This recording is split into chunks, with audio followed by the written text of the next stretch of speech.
जय श्री कृष्ण। भक्तों, जन्माष्टमी पर अगर आपने यह उपाय कर लिया तो मैं ईश्वर की सौगंध खाता हूं, आपके घर से गरीबी दूर भाग जाएगी, आप रातों रात माला माल हो जाएंगे। मैं भगवान कृष्ण की सौगंध खाता हूं। इस वीडियो को अंत तक देखें। आपका भाग्य चमक जाए तो मुझे बताना, लेकिन वीडियो पूरा ही देखना। एक लाइक जरूर करें अगर आप भगवान कृष्ण से प्यार करते हैं, लड्डू गोपाल से प्यार करते हैं, राधा रानी से प्यार करते हैं तो एक लाइक जरूर करना। मित्रों, जन्माष्टमी बार बार नहीं आती, सच्चे दिल से कमेंट बॉक्स में लिखें राधे राधे, जय श्री कृष्ण। भक्तों, पंचांग के अनुसार इस साल भाद्रपद माह के कृष्ण पक्ष की अष्टमी तिथि की शुरुआत 26 अगस्त की रात 3:39 पर होगी और 27 अगस्त रात 2:19 पर इसका समापन होगा। ऐसे में 26 अगस्त 2024 के दिन कृष्ण जन्माष्टमी का व्रत रखा जाएगा। हर साल भाद्रपद मास के कृष्ण पक्ष की अष्टमी तिथि को कृष्ण जन्माष्टमी के रूप में मनाया जाता है। भक्तों, द्वापर में श्री कृष्ण परम पुरुषोत्तम भगवान का जन्म भाद्रपद की अष्टमी तिथि रोहिणी नक्षत्र और चंद्रमा वृषभ राशि में मध्य रात्रि में हुआ। उनके जन्म लेते ही दिशाएं स्वच्छ व प्रसन्न एवं समस्त पृथ्वी मंगलमय हो गई थी और विष्णु के अवतार श्री कृष्ण के प्रकट होते ही जेल की कोठरी में प्रकाश फैल गया। कृष्ण के जन्म दिवस पर स्वर्ग में देवताओं की फूलों की बरसात हुई। भक्तों, जन्माष्टमी व्रत का महत्व। शास्त्रों में जन्माष्टमी के व्रत को 1000 एकादशी व्रत के समान माना गया है और 100 बार गंगा स्नान करने का जो पुण्य मिलता है, मात्र जन्माष्टमी का व्रत करने से प्राप्त हो जाता है। और भक्तों, जाप का अनंत गुणा फल देने वाला जन्माष्टमी के दिन ध्यान जाप और रात्रि जागरण का विशेष महत्व है। इसलिए जन्माष्टमी की रात में जागरण करके भगवान के भजन कीर्तन अवश्य करना चाहिए। मित्रों, भविष्य पुराण में इस व्रत के संदर्भ में उल्लेख है कि जिस घर में यह कृष्ण जन्माष्टमी का व्रत किया जाता है, वहां अकाल मृत्यु, गर्भपात, किसी भी मां के बच्चे गर्भ में नहीं मरते, गर्भ ठहरता है, वैधव्य, दुर्भाग्य तथा कलह नहीं होती। जो एक बार भी इस व्रत को करता है उसे श्री कृष्ण का आशीर्वाद प्राप्त होता है। वह प्राणी संसार के सभी सुखों को भोग कर विष्णु लोक में निवास करता है। भक्तों, अब बात कर लेते हैं जन्माष्टमी पूजन विधि की। हिंदू धर्म में भगवान श्री कृष्ण की पूजा सभी संकटों से निकालकर सुख, समृद्धि और सौभाग्य का वरदान देने वाली मानी गई है। जन्माष्टमी के दिन प्रातः जल्दी उठकर स्नान आदि से निवृत्त होकर स्वच्छ वस्त्र धारण करें। इसके बाद पूर्व या उत्तर की ओर मुख करके व्रत का संकल्प लें। अगर नॉर्थ ईस्ट में भगवान कृष्ण को लगाया जाए तो आप अपने जीवन में धर्म युद्ध में खड़े हैं, कर्म क्षेत्र में खड़े हैं, तो वहां आपकी जीत सुनिश्चित है और आपकी जितनी भी परेशानियां हैं उन्हें कन्हैया दूर कर देते हैं। माता देवकी और भगवान श्री कृष्ण की मूर्ति या चित्र पालने में स्थापित करें। और भक्तों, पूजन में देवकी वासुदेव, बलदेव, नंद, यशोदा आदि देवताओं के नाम जपे। रात्रि में 12 बजे के बाद श्री कृष्ण का जन्मोत्सव मनाए। भक्तों, जन्माष्टमी पर कृष्ण कन्हैया को पीले चंदन या फिर केसर का तिलक जरूर लगाएं। साथ ही साथ उन्हें मोर का मुकुट और बांसुरी जरूर अर्पित करें। लड्डू गोपाल को पंचामृत से अभिषेक कराकर भगवान को नए वस्त्र अर्पित करें एवं झूला झुलाए और तुलसी डालकर माखन मिश्री व धनिये की पंजीरी का भोग लगाएं। तत्पश्चात आरती करके प्रसाद को वितरित करें। भक्तों, कृष्ण जन्माष्टमी कब है? पंचांग के अनुसार इस साल भाद्रपद माह के कृष्ण पक्ष की अष्टमी तिथि की शुरुआत 26 अगस्त की रात 3:39 पर होगी और 27 अगस्त रात 2:19 पर इसका समापन होगा। ऐसे में 26 अगस्त 2024 के दिन कृष्ण जन्माष्टमी का व्रत रखा जाएगा। कृष्ण जन्माष्टमी की पूजा मध्य रात्रि की जाती है, इसलिए इस साल भगवान श्री कृष्ण का जन्मोत्सव 26 अगस्त 2024 सोमवार को मनाया जाएगा। भक्तों, चलिए जानते हैं जन्माष्टमी पर श्री कृष्ण की जन्म कथा। मित्रों, जन्माष्टमी की यह कथा चुपके से भी सुनने से समस्त तकलीफें, बीमारियां सब समाप्त हो जाती हैं और पितृदोष, मंगल दोष, काल सर्प दोष, शनि दोष तुरंत ठीक हो जाते हैं। और भक्तों, इस कथा को बीच में नहीं छोड़ी जाती, इसीलिए इस कथा को बीच में न छोड़ें, पूरी अवश्य सुनें। भक्तों, पौराणिक कथाओं के अनुसार भाद्रपद माह कृष्ण पक्ष की अष्टमी तिथि को भगवान कृष्ण ने माता देवकी की 8वीं संतान के रूप में जन्म लिया था और कृष्ण जी का जन्म मथुरा में कंस के कारागार में हुआ था। तब माता देवकी राजा कंस की बहन थी। कंस को सत्ता का लालच था। उसने अपने पिता राजा उग्रसेन की राजगद्दी छीनकर उन्हें जेल में बंद कर दिया था और स्वयं को मथुरा का राजा घोषित कर दिया था। राजा कंस अपनी बहन देवकी से बहुत प्रेम करते थे। उन्होंने अपनी बहन का विवाह वासुदेव से कराया था, लेकिन जब वह मां देवकी को विदा कर रहा था, तभी एक आकाशवाणी हुई कि देवकी का 8वां पुत्र कंस की मौत का कारण बनेगा। यह सुनकर कंस डर गया। उसने तुरंत अपनी बहन और उनके पति वासुदेव को जेल में बंद कर दिया और उनके आसपास सैनिक और पहरेदारी लगा दी। कंस अपनी मौत के डर से देवकी और वासुदेव के 7 संतानों को मार चुका था। कृष्ण जी का जन्म इसके बाद भाद्रपद माह कृष्ण पक्ष की अष्टमी तिथि को रोहिणी नक्षत्र अंधेरी रात में भगवान कृष्ण ने देवकी की 8वीं संतान के रूप में जन्म लिया।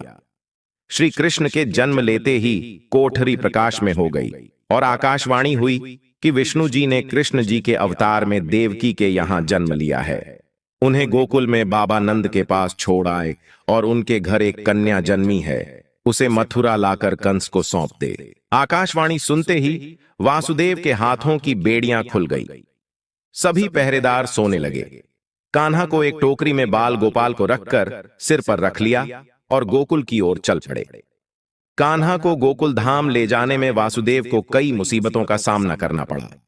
यमुना नदी कृष्ण जी के चरणों को स्पर्श करने के लिए उफान पर आ गए, लेकिन चरण स्पर्श के बाद वो फिर से शांत पड़ गए और बाल गोपाल को बाबा नंद के पास छोड़ आए और गोकुल से कन्या को लेकर वापस लौट आए और जेल अपने आप बंद हो गया और उनके हाथों में हथकड़ी लग गई।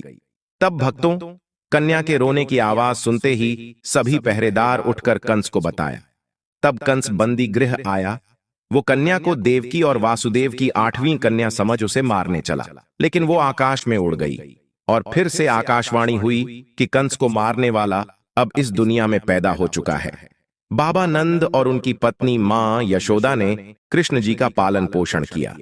राजा कंस ने कृष्ण जी का पता लगाकर उन्हें मारने की खूब कोशिश की, लेकिन कंस की सारी कोशिशें विफल हुईं और कृष्ण जी को कोई मार नहीं सका।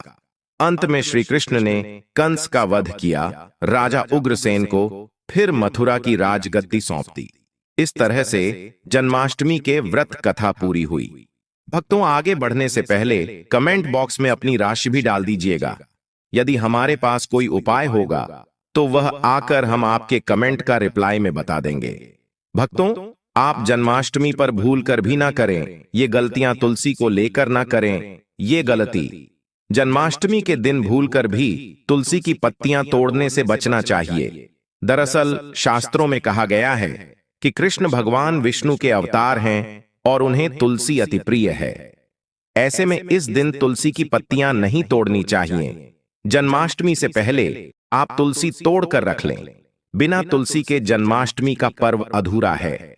भगवान कृष्ण किसी भी ऐसे भोग को स्वीकार नहीं करते जिसमें तुलसी पत्र न पड़ा हो। ऐसा भोग पाप के समान होता है, जहरीला माना जाता है। और चावल खाना, यह बात तो सभी जानते हैं कि एकादशी के दिन चावल नहीं खाने चाहिए, लेकिन बहुत ही कम लोग जानते हैं कि जन्माष्टमी के दिन भी चावल को खाना वर्जित होता है। मित्रों, चाहे आप व्रत रखें या ना रखें, लेकिन जन्माष्टमी के दिन चावल खाना शुभ नहीं माना जाता और तामसिक भोजन जन्माष्टमी के दिन तामसिक भोजन वर्जित माना जाता है। ऐसे में इस दिन मांस, मदिरा, प्याज और लहसुन नहीं खाना चाहिए। भक्तों, इस दिन गलती से भी लहसुन प्याज का खाना कभी मत बनाना, क्योंकि राहु केतु के कारण ही लहसुन प्याज की उत्पत्ति हुई है और भगवान विष्णु और राहु केतु के बीच में भीषण शत्रुता होती है। भगवान कृष्ण के लिए सभी भक्त एक समान होते हैं। ऐसे में इस दिन किसी भी व्यक्ति का अनादर करने से बचना चाहिए। एक बार भगवान कृष्ण के भक्त ने एक व्यक्ति का अपमान कर दिया था। उसी क्षण भगवान कृष्ण ने अपने भक्त को श्राप दिया था। इसीलिए किसी का भी अपमान न करें और भक्तों, कृष्ण जन्माष्टमी पर भूल से भी गाय को सताना नहीं चाहिए।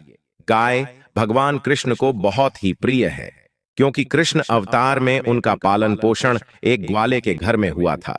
ऐसे में जन्माष्टमी के दिन किसी भी गाय और बछड़े को भूलकर भी नहीं सताना चाहिए। भगवान कृष्ण गाय को सबसे प्रिय मानते हैं, गाय माता को सबसे ज्यादा प्यार करते हैं, इसीलिए गाय को इस दिन रोटी फल वगैरह मिठाई अवश्य खिलाएं। और दोस्तों, जन्माष्टमी के दिन केवल सात्विक खाना खाएं। जन्माष्टमी व्रत में दूध और दही जरूरी है। व्रत के दौरान ताजे फलों के शेक, लस्सी, छाछ या दूध का सेवन कर सकते हैं और नारियल पानी पी सकते हैं। जन्माष्टमी के दिन पेड़ों को काटना भी अशुभ माना जाता है। दोस्तों, श्री कृष्ण हर चीज में बसते हैं और हर चीज उनमें बसती है, बल्कि हो सके तो इस दिन ज्यादा से ज्यादा पेड़ लगाने चाहिए। इससे घर और परिवार में सुख और शांति बनी रहती है। भगवान कृष्ण सदा पीपल के वृक्ष में रहते हैं। पीपल वृक्ष पर जन्माष्टमी पर जल अवश्य अर्पित करें, इससे वह प्रसन्न जल्दी होते हैं। भक्तों, जन्माष्टमी के दिन ब्रह्मचर्य का पालन करना अनिवार्य होता है। इस दिन पूरे पवित्र मन से भगवान की पूजा करनी चाहिए।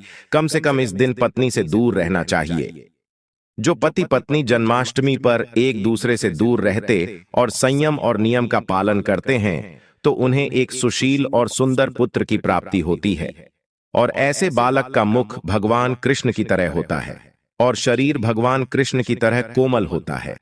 भक्तों, जो लोग इस दिन व्रत रखते हैं तो उन्हें रात में 12 बजे से पहले अपना व्रत नहीं खोलना चाहिए। उससे पहले व्रत खोलने से पूजा का फल नहीं मिलता है और व्रत भी अधूरा माना जाता है। भक्तों, आप जन्माष्टमी पर करें इन मंत्रों का जाप। भगवान कृष्ण की कृपा से आपकी समस्त गरीबी दूर हो जाएगी। आप धनवान हो जाएंगे, मालामाल हो जाएंगे। आपके घर में राधा रानी की कृपा बरसेगी और माता लक्ष्मी की कृपा बरसेगी। मित्रों, श्री कृष्ण मंत्र क्रीम कृष्णाय नमः भगवान श्री कृष्ण के इस मंत्र का जाप करने से धन धान्य की प्राप्ति होती है। ऐसे में जन्माष्टमी के विशेष अवसर पर इस मंत्र का जाप करने से साधक को शुभ फलों की प्राप्ति होती है। हरे कृष्णा कृष्णा कृष्णा हरे हरे, हरे राम राम हरे हरे करने से भगवान कृष्ण के कान खड़े हो जाते हैं। वह भक्त की पुकार अवश्य सुनते हैं। कम से कम इसका जाप 21 बार अवश्य करें या फिर 108 बार भी आप जाप कर सकते हैं। बहुत ही शुभ माना जाता है। भक्तों, जन्माष्टमी पर जो स्त्री भगवान लड्डू गोपाल को झूला झुलाती है, उसे अनंत काल तक बांझपन का सामना नहीं करना पड़ता है। भगवान लड्डू गोपाल की कृपा से ऐसी स्त्री को सुंदर पुत्र की प्राप्ति होती है। मित्रों, जन्माष्टमी पर मोर पंख अवश्य लाएं और मंदिर में स्थापित करें और भगवान कृष्ण की बंसी जन्माष्टमी पर अवश्य लेकर आए। अगर आप व्रत रख रहे हैं तो भगवान लड्डू गोपाल के खिलौने आदि जरूर लेकर आना चाहिए, इसे लाना मत भूलना। और जन्माष्टमी पर कौड़ियां आप ला सकते हैं, भगवान कृष्ण की स्थापना कर सकते हैं। दोस्तों, इस दिन गलती से भी किसी भी व्यक्ति को गिफ्ट के तौर पर भगवान कृष्ण को उपहार में कभी मत देना। इससे घर की लक्ष्मी रुष्ट हो सकती है। और जन्माष्टमी पर सोने, चांदी, तांबा, पीतल की खरीदारी आप कर सकते हैं, बहुत शुभ माना जाता है। जन्माष्टमी पर पालना अवश्य लेकर आना, इसमें लड्डू गोपाल जी झूला झूले। भक्तों, जन्माष्टमी पर तुलसी माता के सामने भगवान कृष्ण के 4 नाम जैसे गोपाला, गोविंदा, देवकी नंदन और दामोदर पुकारे और साथ ही ओम नमो भगवते वासुदेवाय नमः मंत्र का जाप करें। ऐसा करने से सभी समस्याएं दूर हो जाएंगी। माता तुलसी आपके घर को धन धान्य से भर देंगे। जन्माष्टमी के दिन भोग में मक्खन के साथ तुलसी दल जरूर डालें और वह भगवान कृष्ण को अर्पित करें। मित्रों, जन्माष्टमी के शुभ अवसर पर नमक का विशेष उपाय अवश्य करना चाहिए। दोस्तों, मैं ईश्वर की सौगंध खाता, नमक का यह उपाय करने से आपके समस्त पाप नष्ट हो जाएंगे, गरीबी दूर हो जाएगी, आपकी नौकरी लग जाएगी और संतान प्राप्ति हेतु व्यापार चलाने के लिए भी यह उपाय जरूर करें। भक्तों, हम भी नमक का यह उपाय जरूर करते हैं। मैं ईश्वर की सौगंध खाता हूं। अगर आपने यह उपाय कर लिया तो आपको करोड़पति होने से कोई नहीं रोक पाएगा। भगवान कृष्ण का विशेष आशीर्वाद मिलेगा। दोस्तों, उपाय है एक नमक का पैकेट, 50 ग्राम सूखी लाल मिर्च, 500 ग्राम चावल, 100 ग्राम उड़द की दाल, 250 ग्राम आटा और 11 रुपये की दक्षिणा तथा एक पानी की बोतल और 5 रुपए के काले तिल। बस इतनी सी सामग्री एक थैली में एकत्रित कर लें। भक्तों, उसके बाद किसी भी गरीब बुजुर्ग या गरीब महिला को चुपके से दान दे दें और पीछे मुड़कर न देखें, घर को वापस चले आए। भक्तों, आप यकीन मानो, गुरु परंपरा से प्राप्त यह माह उपाय आपकी काया पलट कर रख देगा। आपकी दिन दुगनी रात चौगुनी तरक्की करेंगे। भक्तों, ये उपाय हम भी जरूर करते हैं। पौराणिक पुस्तक और शास्त्रों में लिखा उपाय आज हम आपको बता रहे हैं। यह उपाय जन्माष्टमी के दिन जरूर करें। मैं ईश्वर की सौगंध खाता हो, आपका भाग्य उदय हो जाएगा। दोस्तों, ये उपाय में हर जन्माष्टमी के दिन जरूर करना चाहिए। अब भक्तों, बात कर लेते हैं कृष्ण जन्माष्टमी पर लड्डू गोपाल की पूजा कैसे करें। भगवान श्री कृष्ण के जन्म के बाद प्रभु का अभिषेक किया जाता है। खीरे से बाहर निकालने के बाद लड्डू गोपाल का कच्चे दूध, दही, घी, शहद और गंगा जल से अभिषेक करें। इसके बाद किसी साफ कपड़े से भगवान प्रभु की मूर्ति को पहुंचे और उन्हें वस्त्र पहनाएं। अब प्रभु का आभूषणों से श्रृंगार करें और इन्हें मुकुट पहनाएं। हाथों में बांसुरी पकड़ाएं, कानों में कुंडल, पैरों में पायल और गले में माला पहनाएं। इसके बाद भक्तों, प्रभु पर पीले रंग के पुष्प चढ़ाएं और पीला चंदन लगाएं। अब प्रभु को अक्षत, इत्र और फल चढ़ाएं। इसके बाद धूप और घी के दीपक से प्रभु की आरती पूरी श्रद्धा के साथ करें। कान्हा जी को माखन बेहद पसंद है, इसलिए लड्डू गोपाल को माखन मिश्री या मेवे की खीर का भोग लगाएं। अंत में क्षमा प्रार्थना करें और कृष्ण भगवान के मंत्रों का जाप भी कर सकते हैं। वहीं जन्माष्टमी पर भजन कीर्तन करने का भी विशेष महत्व होता है। भक्तों, तो आज की वीडियो यहीं समाप्त करते हैं। अगर आपको यह जानकारी अच्छी लगी हो तो कमेंट बॉक्स में सच्चे दिल से जय श्री कृष्णा, राधे राधे अवश्य लिखें। धन्यवाद।